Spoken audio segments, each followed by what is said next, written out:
lakle Inspector tayay ahanmamakta the Diamond Radio Channel gi Late Night Story Inspector tayay tabiribisingbu James Agrizona taramnok chubgaloinana ikok nona khurumjari ngasi mu puduna laksari Inspector tayay saniga kuntramanga subatangka sandukchariba thoromasi hauzik hingliba natraga laikhidreba kanagumbaga karigumba hiram amatada mari lenajadi wari singasi wakhalna sagachabani masida lakpa wakat aikhoina logjaba ngamjaro chango iseni bongo chango ibai aina haidro angang du khara phajilo haire haujikti social media da loina sale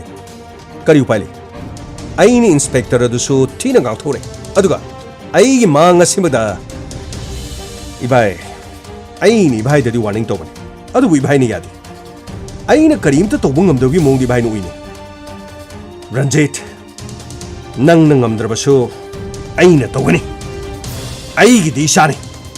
aduga isabu ijat manghaliba isabu punsi manghaliba midudi aina lemna tokpham thoke mase haujikti aigi oy nang yaudra su yaran ibai na lanu police department si pangtong to bu yaba natin thado haidana thadoi makhoi su phari ne na phare aina su thado no thado le ibai da ina haidro isa do khajik tang chekchal la lona kadai digi mana nupi singdu purga mafam badu da natri koi besa pe yadra bravo ibai ki sigam na soibele Ranjit yare aina hari basni yare ibai na mara mama da lana khankri police department da thabak thori basing asi masana witness da satpang aktan haujik te ina kan mangam magi thona adu leitri ahan badu de isu ibai na haibudu yarami dana ibai na masida phatta bokong thang thang adi angang yi punsi mangani adu ibai ai budi waror kan ai ni yeng ba yaba de dum yeng amarom ne inspector tayagi maran ai na thibu honoring da ai khoi gi prince na tori budu kari no ba madu bu tokpham thopra haibani Ranjit yare adu bu ai na nongonda aroi boy na hai angang adu da khuthan ngana angang adu da inspector tayai na khuthan ngano thadok pung ngamdrabasu khuthan da badi nang ngangani dana ibai khwai digi lori basai mahakki mobile dagi shu natai isa da bakaya marum phangi hari ni bai madu punamak oisano madu punamak oina basu aigi chane Rameshwar gi macha prince Ranjit aigi isagi mathakta inspector tayai na khut than gano na bhai sha olakani inspector tayai ngai da ko ngai jere fau saba mi singse hause ke matam da di ko ina leibe yada bani da krino ma khoina no ma fau sa gani nonga la ge khoina dom phu gani gangmai ge khofu da bu krino ne ma na fau sa ba do police khoi bu ma na krino pura bikhari ge type tani ne ma na khan ma do as ai di phu bu pen de da manung da changa potha ra ga ise phu sir khang de da ise ma se gi mi ise mi hon ga se teng song ka dai go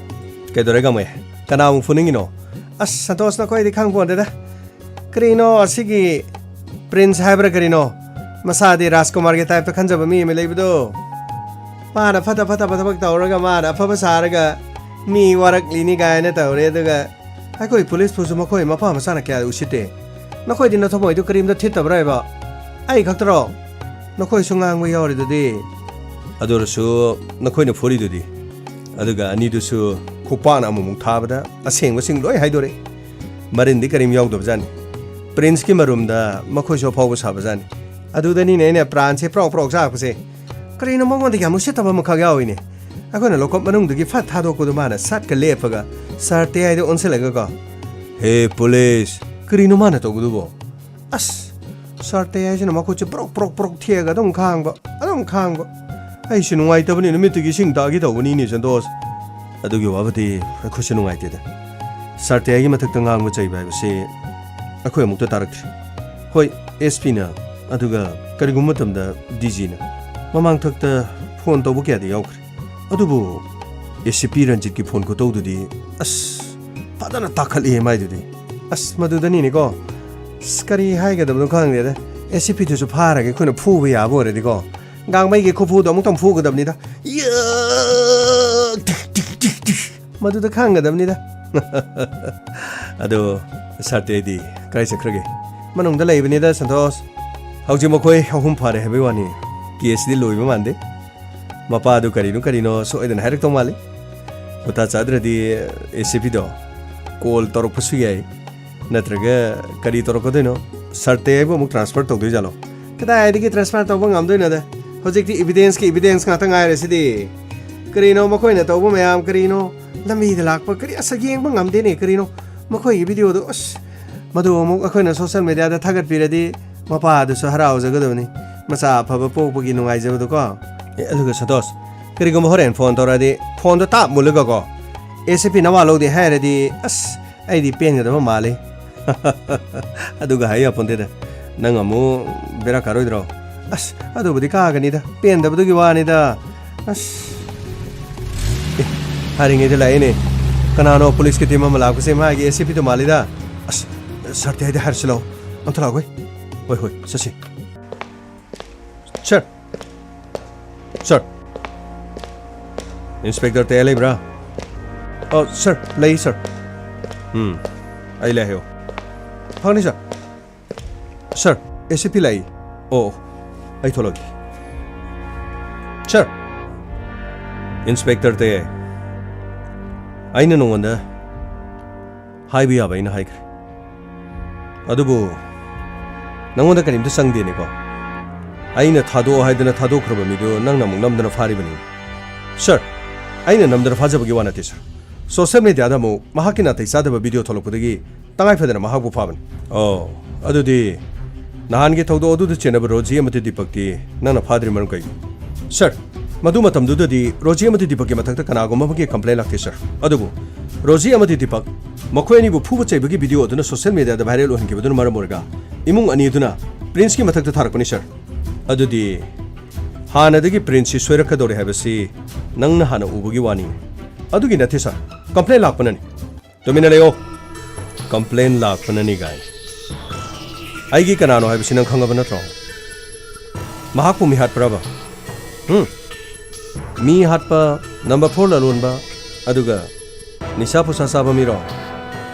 ꯃꯍꯥꯛꯇꯣ ꯅꯨꯡꯉꯥꯏ ꯌꯥꯏꯐꯕ ꯏꯃꯨꯡ ꯑꯃꯒꯤ ꯃꯆꯥꯅꯤ ꯃꯍꯥꯛꯅ ꯇꯧꯈꯤꯕ ꯊꯕꯛꯇꯣ ꯌꯥꯝꯅ ꯑꯐꯕ ꯊꯕꯛ ꯑꯃꯅꯤ ꯂꯝꯗꯝ ꯑꯁꯤꯗ ꯂꯝꯗꯝꯅꯔꯛꯀꯗꯧꯔꯤꯕ ꯑꯗꯨꯒꯨꯝꯂꯕ ꯊꯧꯗꯣꯛꯁꯤꯡ ꯑꯗꯨꯗ ꯆꯦꯛꯁꯤꯟꯋꯥ ꯄꯤꯕꯅꯤ ꯃꯌꯦꯛꯀꯤꯗꯤ ꯃꯈꯣꯏꯕꯨ ꯃꯅꯥ ꯄꯤꯐꯝ ꯊꯣꯛꯄꯅꯤ ꯑꯗꯨꯕꯨ ꯃꯗꯨꯒꯤ ꯑꯣꯟꯅ ꯇꯩꯅꯕꯗ ꯅꯪꯅ ꯑꯣꯟꯁꯤꯜꯂꯒ ꯃꯥꯕꯨ ꯐꯥꯔꯤꯕꯅꯤ ꯁꯔ ꯃꯥꯒꯤ ꯃꯊꯛꯇ ꯆꯞ ꯆꯥꯕ ꯏꯕꯤꯗꯦꯟꯁ ꯂꯩ ꯄꯨꯂꯤꯁ ꯑꯩꯈꯣꯏꯒꯤꯗꯤ ꯏꯕꯤꯗꯦꯟꯁ ꯂꯩꯔꯕꯗꯤ ꯁꯔ ꯑꯗꯨꯒꯨꯝꯕ ꯃꯤꯑꯣꯏ ꯑꯃ ꯐꯥꯕ ꯌꯥꯕꯒꯤ ꯑꯌꯥꯕ ꯂꯩ ꯍꯥꯏꯕꯗꯨꯗꯤ ꯁꯔꯁꯨ ꯍꯦꯟꯅ ꯈꯪꯕꯤꯔꯝꯒꯅꯤ ꯏꯟꯁꯄꯦꯛꯇꯔ ꯁꯔ ꯑꯩꯒꯤ ꯆꯤꯟꯊꯛꯇꯁꯨ ꯅꯪꯅ ꯈꯣꯝꯃ ꯉꯥꯡꯉꯤꯅꯤ ꯑꯥꯏꯟꯒꯤ ꯃꯔꯝꯗ ꯑꯩꯉꯣꯟꯗ ꯇꯥꯛꯂꯛꯀꯅꯨ ꯅꯈꯣꯏꯗꯤꯅꯦ ꯁ꯭ꯄꯣꯔꯠꯁꯀꯤ ꯀꯣꯇꯥꯗ ꯆꯪꯉꯛꯄꯅꯤ ꯑꯩꯈꯣꯏꯅ ꯄꯨꯂꯤꯁ ꯑꯣꯏꯔꯛꯏꯁꯤꯅꯅꯦ ꯏꯁꯥꯒꯤ ꯏꯍꯩꯗ ꯌꯨ ꯑꯟꯗꯔꯁꯇꯦꯟ ꯁꯔ ꯄꯨꯝꯅꯃꯛ ꯈꯪꯖꯩ sir then what you are doing do you know the meaning of police yes sir so tell me the official organization whose job is to make sure that people obey the law and to prevent and solve crime keep going to keep control in a place by using the police or a similar official group continue yes sir public officer for legal investigation and criminal emergencies they are uniform individuals who are responsible for keeping law and order intact nice very nice nang kharadi khang adubu khangba yodri kanada bon nangna pamsi kain angang aduda nang kari tobo pamano laman khumba pamra natraga aigi thakta singnaba pamra karino nang pamsi sir ai kanabasu singnaba leijati it's my duty no it's not your duty your duty is you should obey my order no sir what kaya da machop ka nai da aina ngang isimakta da igi chinthak da kumaga nathak thongba senior amada kari utkane habrang khangro nang khangro sir ai sir boy kai khona jai adu sir mara leiba misak amabu aina sar si thang ta thadok pai budi sir ngasi phabo thadok tri aduga thasu thadok loi sir you're stupid sir nang na sai gi chinthak ta hanjana jan khumini prince mara lei habadi ꯅꯪꯉꯣꯟꯗ ꯀꯔꯤ witness ꯂꯩꯗꯅ ꯅꯪꯅ ꯄꯨꯊꯣꯛꯀꯗꯧꯔꯤꯕ sir ꯃꯗꯨ ꯄꯨꯝꯅꯃꯛꯇꯨ ꯀꯣꯔꯠꯇ ꯂꯣꯏꯅꯃꯛ ꯈꯪꯅꯔꯒꯅꯤ evidence ꯄꯨꯝꯅꯃꯛ ꯀꯣꯔꯠꯇ ꯂꯣꯏꯅꯃꯛ ꯎꯠꯆꯒꯦ ꯅꯣ ꯑꯩꯒꯤ ꯃꯥꯡꯗ ꯍꯟꯅ ꯑꯩꯒꯤ ꯃꯥꯡꯗ ꯑꯗꯨꯒ ꯍꯥꯏꯔꯤꯕ ꯏꯕꯤꯗꯦꯟꯁꯇꯣ ꯑꯩꯉꯣꯟꯗ ꯄꯤꯔꯣ ꯀꯗꯥꯏ ꯁꯔ ꯏꯕꯤꯗꯦꯟꯁꯁꯤꯡ ꯑꯗꯨꯗꯤ ꯁꯔꯅ ꯑꯩꯉꯣꯟꯗꯒꯤ ꯂꯧꯔꯕꯁꯨ ꯁꯔꯅ ꯀꯛꯊꯠꯈ꯭ꯔꯕꯁꯨ ꯑꯗꯨꯒ ꯃꯥꯡꯍꯟꯈ꯭ꯔꯕꯁꯨ ꯁꯔꯅ ꯁꯣꯁꯤꯌꯦꯜ ꯃꯤꯗꯤꯌꯥꯗ ꯌꯥꯎꯔꯤꯕꯗꯨꯗꯤ ꯀꯛꯍꯟꯕ ꯉꯝꯃꯣꯏ ꯃꯥꯡꯍꯟꯕ ꯉꯝꯃꯣꯏ ꯑꯩ ꯁꯣꯁꯤꯌꯦꯜ ꯃꯤꯗꯤꯌꯥꯗ ꯌꯥꯎꯔꯤꯕꯁꯤꯡ ꯑꯗꯣ ꯊꯥꯒꯠꯂꯤꯕ ꯃꯤ ꯑꯗꯣ ꯑꯞꯂꯣꯗ ꯇꯧꯔꯤꯕꯗꯣ ꯁꯥꯏꯕꯔ ꯀ꯭ꯔꯥꯏꯝꯗ ITA Act ꯃꯇꯨꯡ ꯏꯟꯅ ꯃꯍꯥꯛꯄꯨ ꯐꯥꯒꯠꯂꯒ ꯊꯥꯒꯠꯂꯤꯕꯁꯤꯡꯗꯣ ꯂꯣꯏ ꯂꯧꯊꯣꯛꯄ ꯌꯥꯏ ꯃꯗꯨ ꯐꯥꯎꯕ ꯅꯪ ꯈꯪꯗ꯭ꯔꯣ मधु फाव नंग खंग्रो सर सर गे पामन सर न तोबिनिंगो तोबि सर दे अंगमनी ना लौथोखिबसु ये अदुबु सर आइदि थबक सिनियो खर चुमना तौजखि आइना अरानबा तौबु मतमदा आइगे थक्ता पिरक पचरा पुनमा आइ हरावना याना लौजगन अदुबु सर मराल लेतबा पुलिस ऑफिसर मबु मराल पिनबो होना बाहायबदुदि ngasi phawba inspector tayai dedi ngamlakti aduga ngamsu ngamloi sir yo ushit thoidaba ngasi nangna ibu hanjan hanjan insult tawri nang madugi makha tarakpade kari lakhane habedi khangde I say assistant commissioner of police nang khangadaba sir sir bu ACP moina hana hana ikai khomna uchar aduba sir ACP orabasu DGP orabasu मखोई मथक चप चाब evidence लेरबदी फम मधु तारकनी हैबदी sir सु खंबिरंगनी दा inspector थयाय नंगने एगी थक करी evidence हा नंगने एगी थक करी एविडेंस राहुल सर पोथरो सर सिलिजर क्रिमिनल की सास तम कोई फाकी बनते सर ओय एगी से तो कमिटी को गिरो आई से assistant commissioner Izna काउरबो phone record हा ओय ओय उसे तो बताओ I ngang is send the Congo down. Sir, complain about Lapinina, Tangai for the Dr. Kibinisher. Oh, Masicano, Machanji Concomadra. I ngang is a canon Congo. I want the Nung. Yam to the Tadogo. Yam to the Tadogo. Inspector. I mean, call Torgani. Inspector. Cariguma custody the Lam Taradina. Dumpero Hessian. Inspector. Compromise the Canadian, sir. Can I pino? I know. What do we go to pino? Sir. I bung apigan. Sara masilo rabasu. I could a masing lang under. Police department the lady ba. Maruina Igi station the lady basing. Makoy Makoy Fonda Suloyo. Aduga.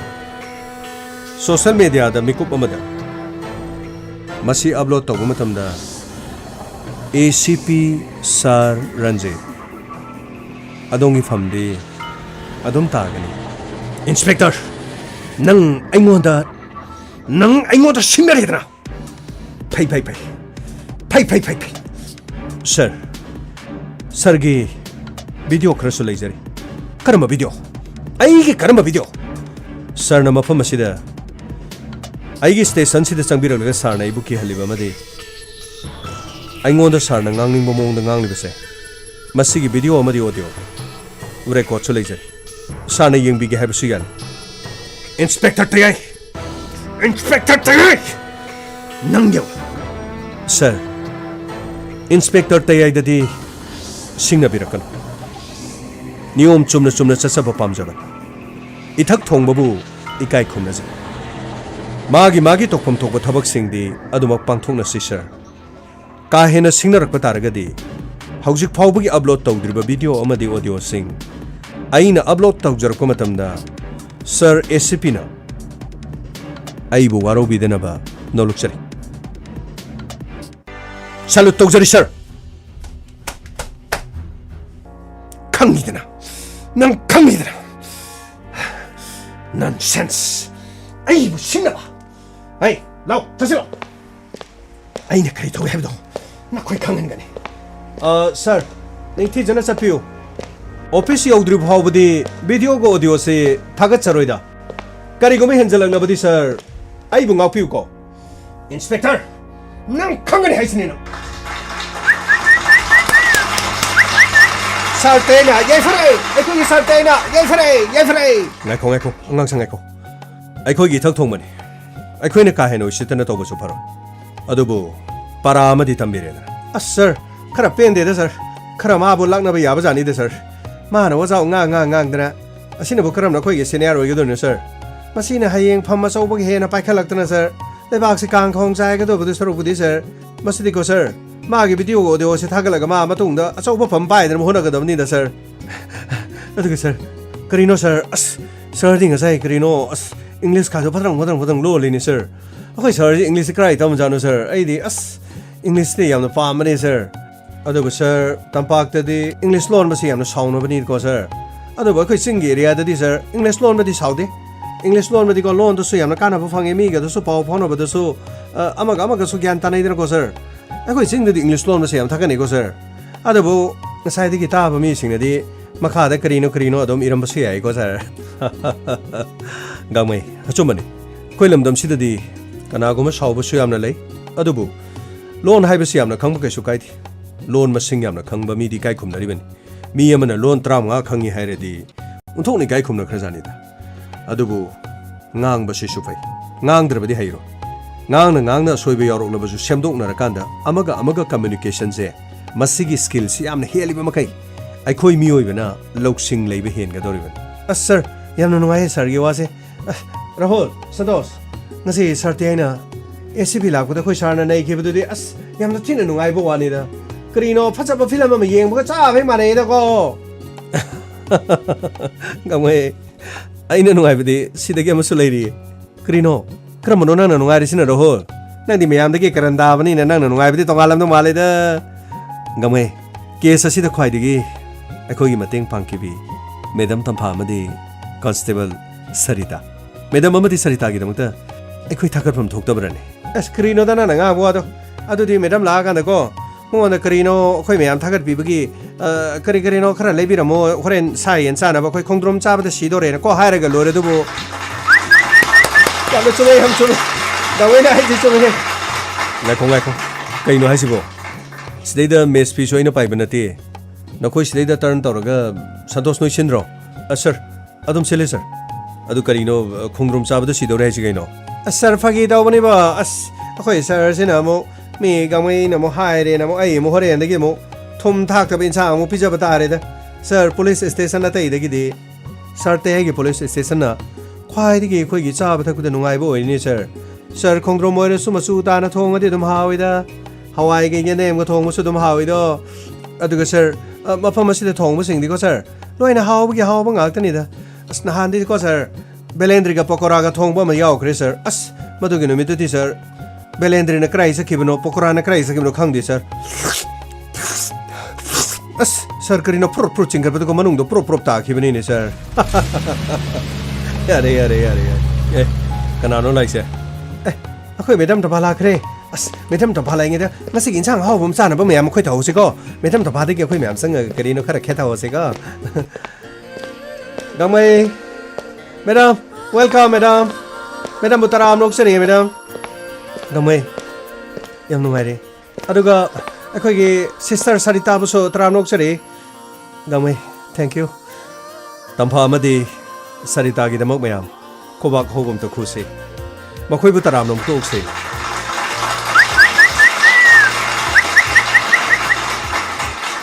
यारे मयाम न करिगिनो कोबाक खोबिरिसिबो तंफा case असिदा नखोयनीना लौखिबा थौदा अदुगी मतिक थागनिङाइ नखोयनी लेरमद्रबदि case असिदा अखोयनी माइ पाक ngमदबसे ते आइगी तौफम Thopan अदुगी सुमथकता अइना police ओरिबसे मरा लेतबा मखोयबो अचुम्बा फंगुदु नत्रते आइगी तौफम थोपनि अदुबु तंफा नखोयना लौखिबा role अदुदी कनामतन लौबंगम अखोयना करिमता सिनखिबसु नथि अइना नुवाइतबदगी नंगोंदा नुमिदांग अदुदा पाउ तंखिबदु खक्तगी वान ए करिनो sir गा खोय madam तबागा हाना फाउनरगे तौबु नतब्रो sir गामै आइसु ACP रंजिना nganglambadudagi नुवाइतबदगी नुमिदांग साक्साबा याखिदि तौफम खंगदना iliac अदुबु आइगे अवा नुवाइ पुनमक्ति तंफादा तंबा नतन Kannada तमुन करिनो madam तबा अदुदि तेना तंबगा मैडम न करि वखन फरकपदगी तौखिबनो गामै नंगिसिबु रेडियो टीवी की इंटरव्यू लोबगा मोंग चप मानै सिबो कमाइ तैनो मैडम यारगदि करिनो वारिदो मखादो खरे खंजनिङे अखोदि मखोय फुरम दाइदे सट फगोट बखक्तनिना मखोयने क्रिकेट तौखिबनो हायबदो मैडम अखोदि खंजाहोदबनिना खचिदा ताजगी मैडम गामै सरिता गैगा ꯑꯅꯧꯕ ꯁꯛꯇꯝ ꯑꯃ ꯁꯛꯂꯣꯟ ꯂꯥꯡꯈꯤ ꯑꯗꯨꯒ ꯇꯞ ꯇꯥꯅ ꯀꯦꯁꯤꯜꯂꯒ ꯐꯤ ꯃꯀꯛ ꯈꯔ ꯁꯦꯠꯂꯤ ꯑꯗꯨꯒ ꯍꯧꯖꯤꯛꯀꯥꯟꯒꯤ ꯅꯨꯄꯤ ꯃꯆꯥꯁꯤꯡ ꯑꯗꯨꯒ ꯅꯨꯄꯥ ꯑꯃꯅ ꯎꯕ ꯃꯇꯝꯗ ꯄꯨꯛꯅꯤꯡ ꯆꯤꯡꯁꯤꯟꯒꯗꯕ ꯃꯑꯣꯡꯗ ꯑꯩꯈꯣꯏ ꯂꯝꯕꯤ ꯑꯃꯗ ꯂꯦꯞꯇꯨꯅ ꯂꯩꯈꯤꯕꯅꯤ ꯃꯇꯝ ꯑꯗꯨꯗ ꯄ꯭ꯔꯤꯟꯁ ꯑꯃꯗꯤ ꯃꯍꯥꯛꯀꯤ ꯀꯥꯡꯕꯨ ꯂꯝꯕꯤ ꯑꯗꯨꯗ ꯂꯥꯛꯀꯗꯧꯔꯦ ꯍꯥꯏꯕ ꯑꯩꯈꯣꯏꯅ ꯌꯥꯝꯅ ꯀꯨꯞꯅ ꯁꯦꯟꯅꯕꯗꯒꯤ ꯈꯪꯈꯤ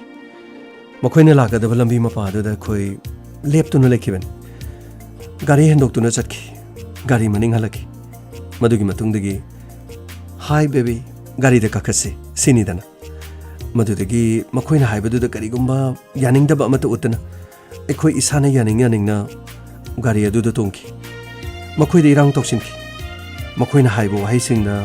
ꯍꯥꯏꯅ ꯇꯥꯈꯤ ꯀꯔꯤꯅꯣ ꯃꯦꯗꯥꯝ ꯑꯗꯨꯗꯤ ꯀꯤꯕ ꯑꯃ ꯌꯥꯎꯋꯤ ꯃꯦꯗꯥꯝ ꯀꯔꯤꯒꯨꯝꯕ ꯃꯈꯣꯏꯅ ꯗꯥꯏꯔꯦꯛ ꯐꯥꯔꯒ ꯃꯈꯣꯏꯅ ꯗꯥꯏꯔꯦꯛ ꯑꯣꯏꯈ꯭ꯔꯗꯤ ꯃꯦꯗꯥꯝ ꯇꯌꯥꯏꯅ ꯀꯔꯤ ꯑꯣꯏꯍꯧꯅꯤ ꯃꯦꯗꯥꯝ ꯒꯥꯡꯃꯩ ꯑꯩꯕꯨ ꯇꯔꯥꯏꯅ ꯃꯈꯣꯏꯅ ꯈꯨꯗꯨꯝ ꯆꯟꯕ ꯍꯥꯏꯕꯗꯨꯗꯤ ꯑꯣꯏꯒꯗ꯭ꯔꯅꯤ ꯐꯔꯁꯨ ꯐꯠꯇ꯭ꯔꯁꯨ ꯑꯩꯒꯤ ꯑꯗꯨꯕꯨꯗꯤ ꯈꯪꯉꯦꯗ ꯃꯦꯗꯥꯝꯒꯤ ꯈꯨꯐꯨ ꯑꯃ ꯂꯩꯕꯅꯤꯀꯣ ꯑꯗꯨꯒꯤ ꯈꯨꯐꯨꯗꯨ ꯇꯧꯔꯗꯤ ꯑꯗꯨ ꯃꯦꯗꯥꯝ ꯉꯔꯥꯡꯗꯤ ꯃꯦꯗꯥꯝꯗꯤ ꯐꯨꯕ ꯌꯥꯎꯍꯧꯗ꯭ꯔꯦꯅꯤ ꯒꯥꯡꯃꯩ ꯃꯇꯥꯡ ꯑꯗꯨꯗ ꯑꯩꯈꯣꯏ ꯊꯣꯛꯇꯨꯅ ꯃꯈꯣꯏꯕꯨ ꯐꯨꯕ ꯌꯥꯎꯔꯕꯗꯤ ꯊꯕꯛ ꯑꯗꯣ ꯄ꯭ꯂꯥꯟ ꯇꯧꯕꯅꯤ ꯍꯥꯏꯗꯨꯅ ꯃꯈꯣꯏꯅ ꯁꯣꯏꯗꯅ ꯈꯪꯈꯤꯅꯤ ꯊꯧꯗꯣꯛ ꯑꯗꯨꯅ ꯃꯈꯣꯏꯕꯨ ꯃꯔꯥꯜ ꯂꯩꯍꯟꯕ ꯅꯠꯇꯦ ꯃꯈꯣꯏꯒꯤ ꯃꯣꯕꯥꯏꯜꯗ ꯌꯥꯎꯔꯝꯂꯤꯕ ꯅꯥꯇꯩ ꯆꯥꯗꯕ ꯌꯦꯡꯕ ꯌꯥꯗꯕ ꯑꯗꯨꯒ ꯃꯈꯣꯏꯅ ꯇꯧꯈꯤꯕ ꯊꯕꯛ ꯀꯌꯥ ꯐꯠꯇꯕ ꯀꯌꯥ ꯃꯔꯨꯝ ꯐꯥꯕ ꯉꯝꯂꯤꯕꯗꯣ ꯃꯗꯨꯗ ꯑꯗꯨꯝ ꯃꯈꯣꯏ ꯃꯔꯥꯜ ꯂꯩꯔꯦ ꯍꯥꯏꯕ ꯆꯞ ꯆꯥꯅ ꯑꯗꯨꯃꯛ ꯇꯥꯛꯂꯤ ꯃꯈꯣꯏꯅ ꯇꯧꯈꯤꯕ ꯑꯔꯥꯟꯕ ꯀꯌꯥꯗꯨꯅ ꯂꯣꯠꯁꯤꯜꯂꯒ ꯃꯤꯕꯨ ꯋꯥꯔꯛꯂꯤꯕꯅꯤ ꯍꯥꯏꯗꯨꯅ ꯂꯝꯕꯤꯗ ꯄꯥꯈꯪ ꯂꯩꯁꯥꯕꯤ ꯆꯠꯆꯕꯕꯨ ꯅꯝꯗꯨꯅ ꯀꯩꯅꯥ ꯀꯠꯄ ꯅꯠꯇ꯭ꯔꯒ ꯃꯈꯣꯏꯕꯨ ꯚꯤꯗꯤꯑꯣ ꯅꯝꯂꯒ ꯐꯨꯕ ꯆꯩꯕ ꯃꯃꯥꯏ ꯃꯃꯤꯠ ꯈꯪꯗꯅ ꯀꯥꯎꯁꯤꯟꯕ ꯑꯗꯨꯒ ꯁꯣꯁꯤꯌꯦꯜ ꯃꯤꯗꯤꯌꯥꯗ ꯊꯥꯒꯠꯄ ꯍꯥꯏꯕꯁꯤꯗꯤ ꯃꯤꯗꯨꯒꯤ ꯄꯨꯟꯁꯤ ꯃꯥꯡꯕ ꯅꯠꯇꯅ ꯀꯔꯤ ꯑꯣꯏꯒꯅꯤ ꯇꯁꯦꯡꯅ ꯃꯁꯤꯒꯨꯝꯕ ꯀꯦꯁ ꯑꯁꯤꯗ ꯃꯈꯣꯏꯅ ꯌꯥꯎꯁꯤꯟꯕ ꯌꯥꯗꯦ ꯃꯈꯣꯏꯅ ꯆꯤꯡꯅꯕ ꯂꯩꯔꯕꯁꯨ ꯃꯈꯣꯏꯅ ꯐꯥꯖꯤꯟꯗꯨꯅ ꯊꯝꯂꯒ ꯄꯨꯂꯤꯁꯇ ꯄꯥꯎ ꯄꯤꯒꯗꯕꯅꯤ ꯄꯨꯂꯤꯁ ꯂꯩꯔꯤꯕꯁꯦ ꯀꯔꯤꯒꯤꯗꯃꯛꯇꯅꯣ ꯃꯁꯤꯅꯤ ꯒꯥꯡꯃꯩ ꯇꯝꯐꯥ ꯌꯥꯝꯅ ꯅꯨꯡꯉꯥꯏ ꯅꯍꯥꯛ ꯂꯩꯔꯝꯕꯒꯤ ꯑꯩꯁꯨ ꯀꯦꯁ ꯑꯁꯤꯗ ꯃꯥꯏ ꯄꯥꯛꯄ ꯉꯝꯖꯒꯗꯧꯔꯤꯕꯅꯤ ꯁꯔꯤꯇꯥꯒ ꯅꯪꯒꯅ ꯍꯣꯠꯅꯈꯤꯕ ꯊꯕꯛ ꯊꯧꯔꯝꯁꯤꯡ ꯌꯥꯝꯅ ꯊꯥꯒꯠꯅꯤꯡꯉꯥꯏꯅꯤ ꯑꯗꯨꯕꯨ ꯒꯥꯔꯤ ꯑꯗꯨꯒꯤ ꯃꯅꯨꯡꯗꯒꯤ ꯚꯤꯗꯤꯑꯣ ꯀ꯭ꯂꯤꯞ ꯑꯃꯗꯤ ꯑꯩꯈꯣꯏꯗ ꯊꯥꯔꯛꯂꯤꯕ ꯃꯦꯁꯦꯖ ꯑꯗꯨꯒꯤ ꯃꯇꯥꯡꯗꯤ ꯇꯌꯥꯏ ꯂꯝꯕꯤꯗ ꯃꯈꯣꯏꯅ ꯀꯣꯀꯥ ꯀꯣꯂꯥ ꯊꯛꯑꯣ ꯍꯥꯏꯗꯨꯅ ꯄꯤꯔꯛꯈꯤ ꯀꯣꯀꯥ ꯀꯣꯂꯥꯗꯨ ꯑꯩꯈꯣꯏ ꯍꯥꯡꯕ ꯍꯩꯇꯦ ꯍꯥꯏꯈꯤ ꯃꯇꯝ ꯑꯗꯨꯗ ꯃꯈꯣꯏꯅ ꯑꯩꯈꯣꯏꯕꯨ ꯇꯨꯝꯅꯅꯕꯒꯤꯗꯃꯛ ꯒꯨꯂꯤ ꯊꯥꯗꯈꯤ ꯃꯗꯨꯒꯤ ꯃꯇꯨꯡꯗꯒꯤ ꯑꯩꯅ ꯇꯌꯥꯏꯗ ꯐꯣꯟ ꯇꯧꯔꯛꯑꯣ ꯍꯥꯏꯗꯨꯅ ꯃꯦꯁꯦꯖ ꯊꯥꯈꯤꯕꯅꯤ ꯇꯌꯥꯏꯅ ꯐꯣꯟ ꯇꯧꯔꯛꯄ ꯃꯇꯝꯗ ꯑꯩꯒꯤ ꯐꯣꯟ ꯑꯗꯣ ꯑꯩꯅ ꯚꯥꯏꯕ꯭ꯔꯦꯁꯟꯗ ꯊꯝꯈꯤ ꯃꯈꯣꯏꯁꯨ ꯈꯪꯈꯤ ꯌꯨꯝꯗꯒꯤ ꯑꯍꯜ ꯑꯃꯅ ꯐꯣꯟ ꯇꯧꯔꯛꯑꯦ ꯀꯔꯤꯒꯨꯝꯕ ꯋꯥ ꯈꯔ ꯍꯥꯏꯗ꯭ꯔꯕꯗꯤ ꯁꯣꯏꯗꯅ ꯉꯥꯡꯕ ꯇꯥꯔꯦ ꯍꯣꯔꯦꯟ ꯑꯊꯦꯡꯕ ꯐꯥꯎꯕ ꯂꯩꯕ ꯌꯥꯅꯅꯕ ꯏꯃꯥꯟꯅꯕꯤꯒꯤ ꯌꯨꯝꯗ ꯂꯩ ꯍꯥꯏꯒꯦ ꯍꯥꯏꯗꯨꯅ ꯒꯥꯔꯤ ꯑꯗꯨ ꯅꯝꯗꯨꯅ ꯈꯥꯝꯍꯟꯈꯤ ꯃꯗꯨꯒꯤ ꯐꯣꯟ ꯇꯧꯕꯒꯤ ꯅꯃꯥ ꯑꯗꯨꯗ ꯑꯩꯈꯣꯏꯗ ꯄꯤꯔꯛꯄ ꯀꯣꯀꯥ ꯀꯣꯂꯥꯗꯣ ꯂꯣꯏꯅ ꯍꯩꯗꯣꯛꯈꯤ ꯑꯗꯨꯒ ꯑꯩꯈꯣꯏ ꯃꯐꯝ ꯑꯗꯨꯗ ꯂꯩꯔꯦ ꯃꯐꯝ ꯑꯗꯨꯗ ꯌꯥꯝꯅ ꯊꯨꯅ ꯂꯥꯛꯁꯤꯜꯂꯛꯑꯣ ꯍꯥꯏꯗꯨꯅ ꯇꯌꯥꯏꯗ ꯃꯦꯁꯦꯖ ꯊꯥꯔꯛꯈꯤꯕꯗꯨꯅꯤ ꯑꯩꯈꯣꯏꯒꯤ ꯃꯦꯗꯥꯝ ꯇꯝꯐꯥꯁꯤꯗꯤ ꯐꯤꯂꯝ ꯏꯒꯗꯕ ꯅꯨꯄꯤꯅꯤꯗ ꯀꯔꯤꯅꯣ ꯃꯥꯒꯤ ꯄ꯭ꯂꯥꯟꯁꯤꯕꯨ ꯄꯨꯔꯥ ꯌꯥꯏꯅꯦ ꯀꯔꯤꯅꯣ ꯁꯥꯔ ꯇꯌꯥꯏꯅ ꯌꯥꯠꯄ ꯄ꯭ꯂꯥꯟꯁꯨ ꯅꯠꯇꯕ ꯑꯗꯨꯕꯨꯗꯤ ꯀꯔꯤꯅꯣꯅꯦ ꯃꯋꯥꯗꯤ ꯑꯗꯨꯝ ꯃꯀꯣꯛ ꯂꯩꯕꯅꯤꯅ ꯃꯇꯨꯁꯨ ꯑꯗꯨꯝ ꯃꯀꯣꯛ ꯂꯩꯕ ꯇꯥꯕꯅꯤꯅꯦꯀꯣ ꯀꯩꯅꯣ ꯒꯥꯡꯃꯩ ꯁꯣꯔꯤ ꯁꯥꯔ ꯒꯥꯡꯃꯩ ꯅꯪꯅ ꯉꯥꯡꯊꯣꯔꯛꯄ ꯋꯥꯁꯤꯅꯕ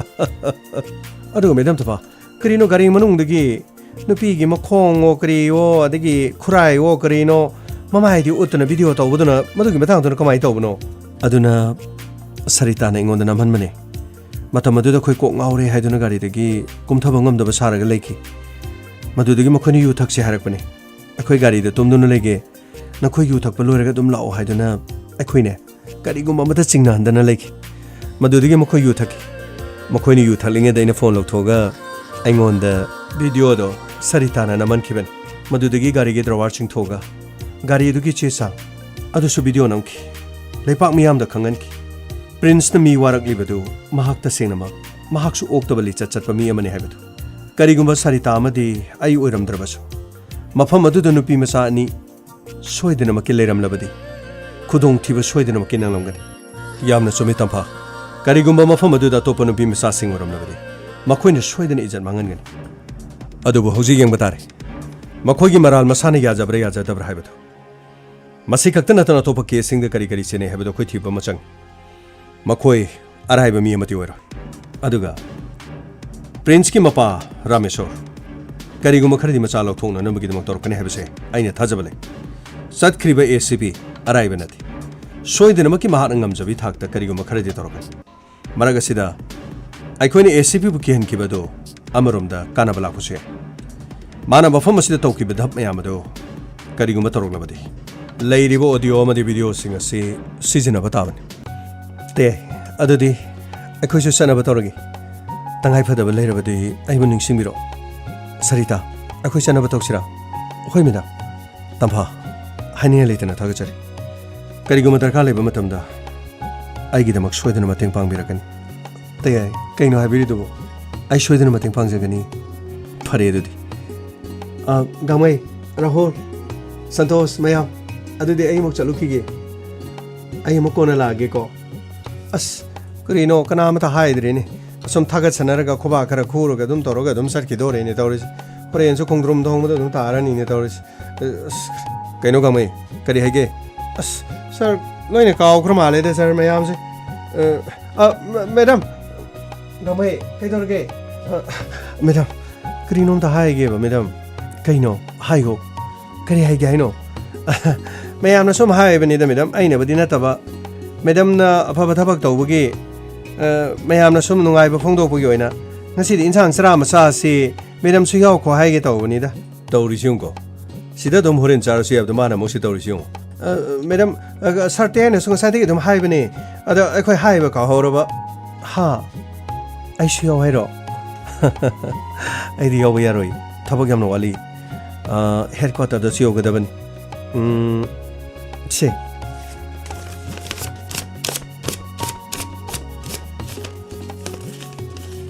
ꯂꯤꯁꯤꯡ ꯃꯉꯥꯅꯤ ꯑꯁꯤꯅ ꯅꯈꯣꯏ ꯀꯔꯤꯅꯣ ꯀꯩꯅꯣ ꯍꯣꯔꯦꯟ ꯏꯟꯖꯥꯡ ꯍꯥꯎꯅꯕꯗꯣ ꯍꯣꯠꯅꯔꯣ ꯑꯁ ꯅꯨꯡꯉꯥꯏꯖꯔꯤꯗꯀꯣ ꯑꯁ ꯃꯦꯗꯥꯝ ꯌꯥꯝꯅ ꯅꯨꯡꯉꯥꯏꯔꯣ ꯅꯨꯡꯁꯤꯕ ꯊꯨꯡꯅꯔꯣꯀꯣ ꯑꯗꯨꯒꯀꯣ ꯑꯄꯥꯝꯕꯁꯨ ꯊꯨꯡꯅꯔꯣ ꯑꯗꯨꯒ ꯀꯔꯤꯅꯣ ꯅꯆꯥꯅꯁꯨ ꯒꯥꯏꯗꯨ ꯃꯌꯥꯝꯅ ꯄꯣꯛꯇꯅꯀꯣ ꯏꯟꯁꯄꯦꯛꯇꯔ ꯉꯥꯛꯇ ꯃꯌꯥꯝ ꯑꯣꯏꯍꯜꯂꯣ ꯀꯔꯤꯅꯣ ꯅꯨꯄꯤ ꯌꯥꯎꯔꯒꯅ ꯀꯔꯤꯅꯣ DSP ꯒꯥꯏꯗꯨ ꯃꯌꯥꯝ ꯑꯣꯏꯍꯜꯂꯣ ꯇꯧꯔꯤꯁꯤ ꯌꯦꯡꯀꯣ ꯒꯥꯡꯃꯩꯅ ꯌꯥꯏꯐꯔꯦ ꯇꯧꯔꯤꯁꯤ ꯌꯦꯡꯉꯨꯅꯦ ꯀꯔꯤꯅꯣ ꯒꯥꯡꯃꯩ ꯅꯪ ꯇꯧꯏꯗꯨꯕꯣ ꯑꯩꯉꯣꯟꯗꯒꯤ ꯑꯗꯨꯝ ꯂꯧꯔꯁꯨ ꯌꯥꯕꯗꯨꯕꯨ ꯁꯥꯔꯗꯒꯤꯗꯤ ꯁꯨꯝ ꯂꯧꯃꯟꯗꯅ ꯏꯀꯥꯏꯕ ꯌꯥꯎꯔꯦꯗ ꯃꯦꯗꯥꯝꯒꯤꯁꯨ ꯅꯣꯡ ꯐꯥꯗꯣꯛ ꯆꯥꯕ ꯐꯩꯗ ꯉꯁꯤꯅꯕꯨ ꯑꯍꯥꯟꯕ ꯑꯣꯏꯔꯝꯒꯅꯤꯗ ꯂꯩꯔꯤꯁꯦ ꯄꯨꯂꯤꯁꯅ ꯄꯨꯂꯤꯁꯇꯒꯤ ꯄꯩꯁꯥ ꯂꯧꯕ ꯉꯝꯕꯁꯤꯗꯤ ꯑꯁ ꯌꯥꯝꯅ ꯅꯨꯡꯉꯥꯏ ꯑꯗꯨꯕꯨꯗꯤ ꯒꯥꯡꯃꯩꯅꯤꯗꯅ ꯀꯔꯤ ꯅꯪꯅ ꯐꯥꯎꯕ ꯀꯔꯤꯁꯨ ꯉꯝꯗ꯭ꯔꯕ ꯑꯗꯨꯗꯤ ꯅꯪꯅ ꯄꯨꯂꯤꯁ ꯁ꯭ꯇꯦꯁꯟꯗ ꯆꯠꯂꯤꯗꯨꯕꯨ ꯀꯔꯤ ꯀꯥꯟꯅꯒꯦꯃꯤ 이봐이 ꯑꯩꯁꯨ ꯍꯣꯠꯅꯕ ꯌꯥꯕ ꯍꯣꯠꯅꯕꯅꯤ ꯑꯗꯨꯕꯨ ꯏꯟꯁꯄꯦꯛꯇꯔ ꯇꯌꯥꯏꯅ ꯀꯔꯤ ꯇꯧꯔꯕ ꯏꯟꯁꯄꯦꯛꯇꯔ ꯇꯌꯥꯏꯅ ꯀꯔꯤ ꯇꯧꯔꯒꯦ ꯅꯪꯉꯣꯟꯗꯒꯤ ꯃꯥꯅ ꯍꯦꯟꯅ ꯆꯥꯎꯕ ꯍꯦꯟꯈ꯭ꯔꯕꯣ ꯍꯥ ꯅꯪꯉꯣꯟꯗꯒꯤꯁꯨ ꯃꯥꯅ ꯍꯦꯟꯅ ꯆꯥꯎꯈ꯭ꯔꯕ꯭ꯔꯅꯦ ꯅꯪꯕꯣ 이봐이 마는 어디기 해내 짜오버기 와는 아이니 이바이 아마디 프린스도 타독 나버기다막 폰 떠우키바도 마학나 레코드 떠우두나 탐지나 까리고 마마도 마하나 소셜 미디어다 타갈라로 디바이 나센기 쇼파보 오이로이데 아두도 수나티 아이니 마파 마두도 삿두나 마하쿠키 할라바쇼 마파 마두다 아이니 낭 키바차이 키바 puno 마두기 비디오 마하나 남두나 탐라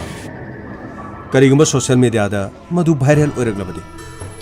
아이 레카 따거도르버니 이바이 야래 란짓 야래 낭 속역 야오로니 보고 낭네 속역 야오로노 아이 자니 아이는 감나부터구니 아이 프린스키 마파 라메솔 하이시니 두리엔 마판기 싱탁두나 랑라바 아파바 팟다바 뿌노막 챙나두나 랑라바 아이 똠두나 레이라 하우직티 미캅 톡다바 야 낭나수 아이기 샤부 까리마다 푸한다나바 제현다나바 낭나 호나바 감드레 나트라 아도르바디 아이슈 아이기 감나바 타고다 아이기 사디 미기 부폼나데 하우직 마학 까리 토롱네 헤베낭 컹감브로 낭 까리슈 컹어 낭디 나치누 치베나테 낭디 나 사기 펑 컴뜨기 칸마니 이바이 까리노 하비리두고 아이슈 호나바 야바 로이노 호나리 이바이 나이네 토리 싱시 마싱 타데 까리구마 이니 헨잘루르바디 나시네기 슈팜 베라 까가도리바니 란짓 낭나 낭기 팜 각득기 칼리 아이기 자기디 까리슈 칸데레 낭나 야레 까리마트 야비로니 붕어 고 아이 남나바 좀 떡저러게 마코이네 아이기 자다 자이팜 마마 푸바 마탐다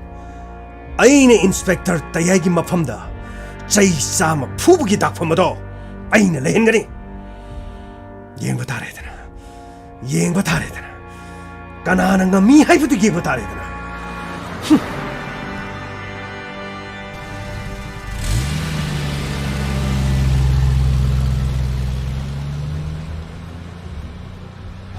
야몽 야몽 야몽은 야몽 야몽 아이코이게 야몽은 야몽 야몽은 야몽 어이 야몽은 야몽 아이코 야몽 깔리게 야몽 아스 우르부 구이래다 하이로 코로나 파이 통화는 레포 하라카니 그이도르게 오라우 타라우도 수좀 나오네 해봉어 낭나 라파시나 아담 오라우 타라우부가 야모 코로나 수 파버기 와레이트레 아두가 아이코이 미오베싱나 섹션ꯕꯒꯤ ꯆꯥꯡꯁꯨ ꯅꯣꯡꯃꯒꯤ ꯑꯁꯨꯝ ꯍꯦꯟꯖꯜꯂꯛꯀꯗ꯭ꯔꯥ ꯍꯥꯏꯔꯒ ꯀꯣꯝꯊꯣꯔꯛꯄꯅ ꯍꯦꯜꯂꯦ ꯂꯝꯕꯤꯗꯒꯗꯤ ꯒꯥꯔꯤꯒꯁꯦ ꯀꯔꯤ ꯏꯅꯩ ꯄꯨꯔꯥ ꯀꯨꯝꯍꯩꯒꯤ ꯇꯥꯏꯞꯅꯤ ꯄꯨꯔꯥ ꯑꯔꯣꯏꯕꯤꯅꯤꯍꯦ ꯑꯗꯨ ꯀꯔꯤ ꯂꯩꯒꯦꯕ ꯅꯪ ꯂꯥꯛꯏꯁꯤꯕꯣ ꯀꯔꯤ ꯍꯥꯏꯅꯤꯡꯒꯦꯕ ꯑꯃꯨꯛ ꯑꯇꯩꯒꯤ ꯋꯥ ꯅꯠꯇꯦꯗ ꯅꯨꯡꯁꯤꯗꯤ ꯑꯩꯒ ꯑꯗꯨꯝ ꯐꯣꯟꯗꯁꯨ ꯋꯥꯔꯤ ꯁꯥꯟꯅꯔꯤ ꯑꯗꯨꯒ ꯄꯪꯂꯥꯞ ꯂꯥꯞꯅꯗꯕꯅꯤꯅ ꯍꯥꯏꯐꯦꯠꯁꯨ ꯅꯣꯐꯦꯠ ꯅꯣꯡꯅꯩ ꯑꯩꯈꯣꯏ ꯌꯥꯝꯕꯨꯡꯕꯨ ꯀꯔꯝ ꯂꯦꯜꯂꯤꯕꯒꯦ ꯏꯆꯟꯇꯣꯝꯕꯤꯒ ꯀꯔꯤ ꯍꯥꯏꯅꯔꯤꯕꯒꯦꯕ ꯐꯥꯎꯅꯔꯤ ꯑꯗꯨꯝ ꯐꯣꯟꯗ ꯋꯥꯔꯤ ꯁꯥꯟꯅꯔꯤ ꯚꯤꯗꯤꯑꯣ ꯀꯣꯂꯤꯡ ꯇꯧꯕ ꯋꯥꯠꯁꯑꯦꯞꯇ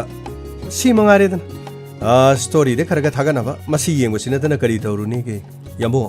ꯑꯗꯨꯒꯤ ꯋꯥꯗꯨꯗꯤ ꯑꯩꯁꯨ ꯑꯗꯨꯝ ꯇꯧꯔꯝꯒꯅꯤ ꯈꯪꯉꯦꯗ ꯌꯥꯝꯕꯣꯅ ꯍꯥꯏꯗ꯭ꯔꯁꯨ ꯑꯗꯨꯗꯤ ꯈꯪꯉꯦꯃꯤ ꯑꯗꯣ ꯀꯔꯤꯅꯣ ꯃꯤꯁꯨ ꯌꯦꯔꯨꯝ ꯂꯩꯕꯧ ꯐꯪꯗ꯭ꯔꯦ ꯄꯥꯐꯣꯔ ꯂꯩꯕꯧ ꯐꯪꯗ꯭ꯔꯦ ꯑꯗꯣ ꯌꯥꯝꯕꯣ ꯁꯤꯗ ꯂꯩꯔꯤꯕ ꯌꯦꯔꯨꯝꯒꯥꯏꯁꯦ ꯀꯩꯅꯣ ꯌꯥꯡꯈꯩ ꯆꯥꯝ ꯆꯅꯤꯗꯁꯨ ꯈꯤꯇꯪ ꯊꯤꯟꯕꯤꯔꯨꯅꯕ ꯈꯟꯅꯕꯅ ꯐꯠꯇ꯭ꯔꯣ ꯀꯗꯥꯏꯗ ꯆꯠꯇꯣꯏꯅꯣ ꯃꯤꯗꯣ ꯆꯠꯄꯁꯨ ꯌꯥꯗꯦ ꯀꯔꯤꯗ ꯀꯃꯥꯏ ꯆꯠꯁꯤ ꯍꯥꯏꯅꯣ ꯑꯁ ꯌꯥꯃꯣ ꯒꯥꯔꯤ ꯀ꯭ꯔꯤꯀꯦꯠ ꯏꯅꯩꯃꯤ ꯆꯠꯄ ꯌꯥꯅꯤꯃꯤ ꯃꯥꯁꯨ ꯂꯝꯕꯤꯗꯨ ꯈꯤꯇꯪ ꯊꯧꯖꯜꯂꯣꯏ ꯑꯩꯈꯣꯏꯁꯨ ꯈꯤꯇꯪ ꯊꯧꯖꯜꯂꯛꯀꯦ ꯍꯥꯏꯔꯒ ꯃꯁꯛꯇꯨꯁꯨ ꯂꯥꯞꯇꯛ ꯎꯅꯗꯅ ꯋꯥꯔꯤꯒ ꯁꯥꯟꯅꯔꯒꯗꯤ ꯌꯥꯝꯕꯨꯡꯅ ꯈꯜꯂꯤꯗꯨ ꯌꯥꯔꯦ ꯇꯣ ꯅꯪꯅ ꯑꯩꯉꯣꯟꯗ ꯍꯥꯏꯅꯤꯡꯉꯤꯗꯣ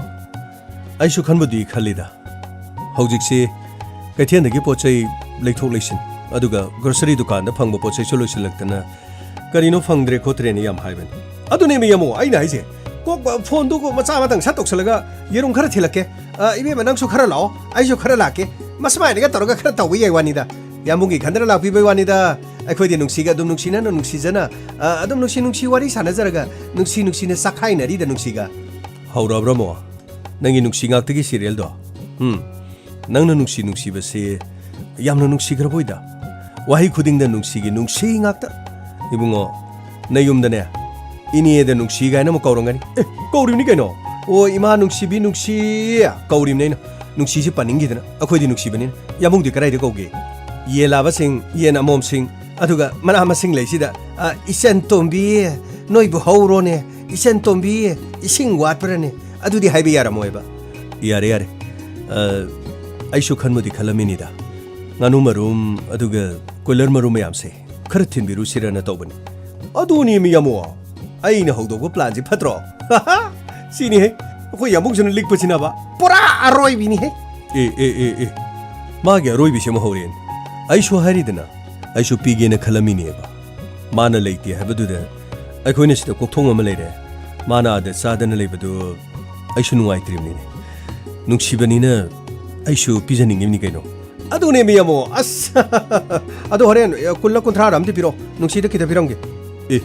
नंगी कोइदुदि नंगोदि पि याद्रो आइगे दुलो यो थोख्रे मियामो अस खो यामुंग जमे इता लिखसलक बजिना बा पुरा अरोय बिनि हे यारे नंगना पुनिंग बदु कयानो दम पुरोगा लोरे अदु यामो आइना पाखलम बमदि पुरा फरे हे यामो करिनो नंगनम पाखलिना नुंसीदु लोहोंगने नमु तोरबो अस अदु इन नति मियामो